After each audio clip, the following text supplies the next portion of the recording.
Hey, we are back with another video, guys. I thank everybody for tuning in. And before I start this video off, I would like to thank all the new subscribers, and I would really like to thank all the new subscribers who also sent me very heartfelt messages last night that I was able to read through this morning. I really appreciate it, guys. Thank you very much, and it means a lot to me, and it gives me inspiration to keep going on with this channel. Thank you. So in this video, we're going to talk about the decline of professional wrestling. Professional wrestling at one point was a pop culture phenomenon. It was huge all over the world, not just in America. It was really big in Europe. In the UK, there was events even back in the 80s and 90s that were really big. And it just fell off throughout the years. And like I always said, my reasoning for it was because it lost charisma and it went too corporate. Even if you compare the money spent today to what they used to spend in the 80s and 90s when Vince McMahon ran it, Vince McMahon ran the company on a fraction of the money of what is spent today after it was bought out by the big corporations. So if you go back and look at events like Survivor Series and other pay-per-view type events, it was crude. From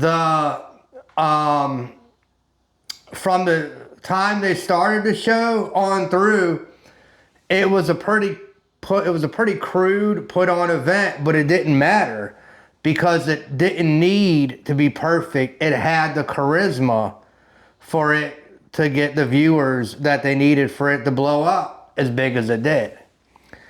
The guys back then, you had like Hulk Hogan. I know he had his controversies, but the guys back then were larger than life. I remember I went to WrestleMania at the Pontiac Silverdome, and we had nosebleed seats way up at the top. And I remember Andre the Giant coming down the aisle, and he stood out from everybody else going down the aisle. Like, I could literally see him as he was coming down the aisle, just standing out in front of everybody around him, which was pretty cool. Nowadays, all the guys, I'm not going to say they're all the same size, but they don't have that build anymore. And it was, they used to do a lot of steroids back in the day, but that was all sports. Football, and baseball, everybody knows. I mean, it wasn't just circumvented to wrestling. It was something that was used back in those times quite frequently, and really wasn't even looked at or looked down on, I should say, at the time. But when it comes to wrestling, and I'm getting back to the whole corporation thing, that's what ruins a lot of good things. Once a bigger corporation takes over, or once the business itself goes public on the stock exchange, it seems like the company loses the spark that began its fire to get it to where it grew. And you see that in not just professional wrestling, you see that in Vegas. When Vegas was a hospitality place, people flocked there. It was somewhere where your average Joe felt like he was going to be a winner for the weekend.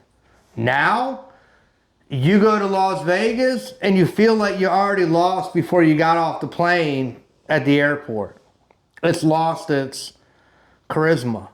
It's lost its flame that once built it into the firebrand that it became.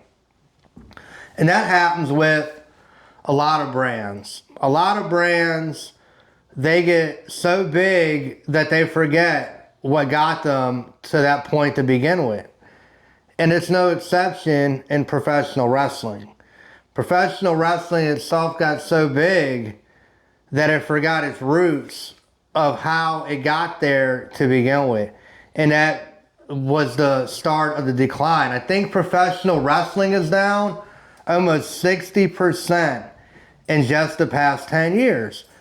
And there's a reason for that, because it's a corporate, watered down, generic product now.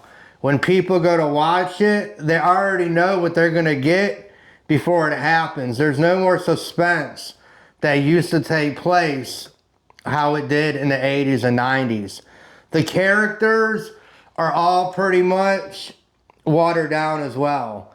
They don't, either they're trying to be a remake of a past character, or their character itself just doesn't sell to the crowd that they're trying to market to. And that's why you've seen a decline.